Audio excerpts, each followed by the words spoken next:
Donc, l'autre méthode de programmer un suivre la ligne, c'est ma méthode préférée, la ligne proportionnelle.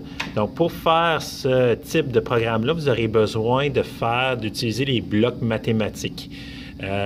Donc, encore une fois, on veut avancer sur une longue distance, donc on veut répéter une portion d'un programme.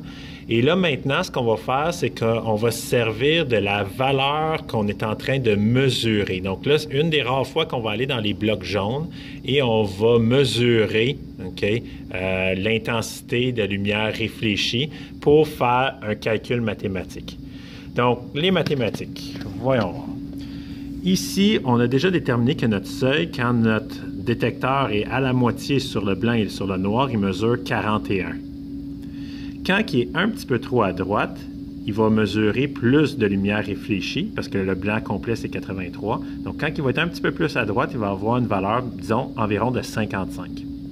Le calcul qu'on va faire, puis la logique derrière ça, c'est qu'on va faire le seuil moins la mesure. Donc, notre seuil moitié-moitié, c'est 41. Moins 55 va nous donner une valeur de négative de moins 14. Et dans les moteurs, lorsqu'on prend le volant, une valeur négative veut dire qu'on va tourner vers la gauche. Donc, si notre calcul nous donne une valeur négative, ça va tourner vers la gauche et ça sera toujours le cas lorsque ça va être trop à droite, parce qu'il va y avoir trop de blanc. La valeur ici va être plus grande que notre valeur de seuil, donc donne une valeur négative.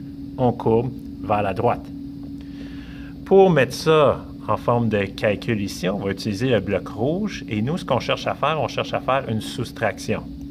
Donc, on va choisir la soustraction. On veut soustraire notre valeur de seuil qu'on a déterminée avec notre capteur dans la première vidéo, moins la valeur qui va être mesurée par notre capteur 3. Donc, ici, on doit mettre une ligne pour relier ça. Donc, il va faire 41 sur peu importe c'est quoi la valeur ici. Et on veut se servir de cette valeur-là pour donner la direction. Donc, ici, la direction, je l'ai mis à moins 35, mais au départ, quand vous allez mettre votre bloc, ça va être à 0. C'est pas grave, parce que là, maintenant, ça va prendre le résultat de cette équation-là pour faire la direction. Encore une fois, assurez-vous de le mettre à activer pour que ça le fasse une fraction de seconde, puis après ça, ça réévalue. Donc, ça va tourner à gauche jusqu'à temps que ça retourne à 41. Et quand ça va être 41, ça va faire 41 moins 41, qui va donner 0, qui va donner la direction droite.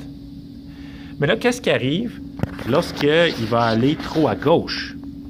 Donc, s'il va trop à gauche, il va avoir une valeur plus petite que 41 parce qu'il voit plus de noir. Il va suivre la même formule, le seuil moins la lecture, donc ça va donner une valeur positive. Et une valeur positive pour ce brick-là ici signifie un virage qui va être à droite.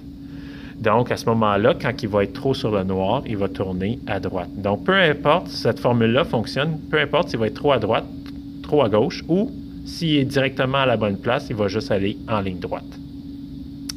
Bien sûr, cette formule-là fonctionne seulement si tu as mis ton capteur à droite de la ligne. Parce que s'il est à gauche de la ligne, tu veux faire la formule contraire. Tu veux faire ce que tu mesures moins le seuil qui va te donner ta correction. Donc, dans ce cas-ci, s'il serait trop à gauche, il y aurait une trop grosse valeur, il serait trop dans le blanc. Et c'est pour ça que ça donnerait une valeur positive qui nous dirait de tourner vers la droite.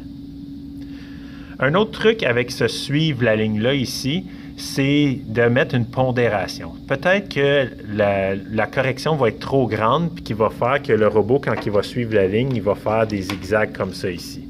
Si c'est le cas, vous voulez ajouter une pondération. Donc, on veut prendre notre réponse puis le multiplier par un chiffre. Je pourrais prendre un avancé. Ici, je vais tout simplement utiliser la multiplication. Donc, je vais prendre mon résultat puis je vais le multiplier. Si ton robot tourne trop, tu veux réduire cette valeur-là à une valeur qui est plus petite que 1. Donc, par exemple, 0,2. 0,2 parce que mon logiciel est en français. Il faut écrire 0 et non pas O. Et à ce moment-là, ça va faire en sorte que les virages vont être moins grands.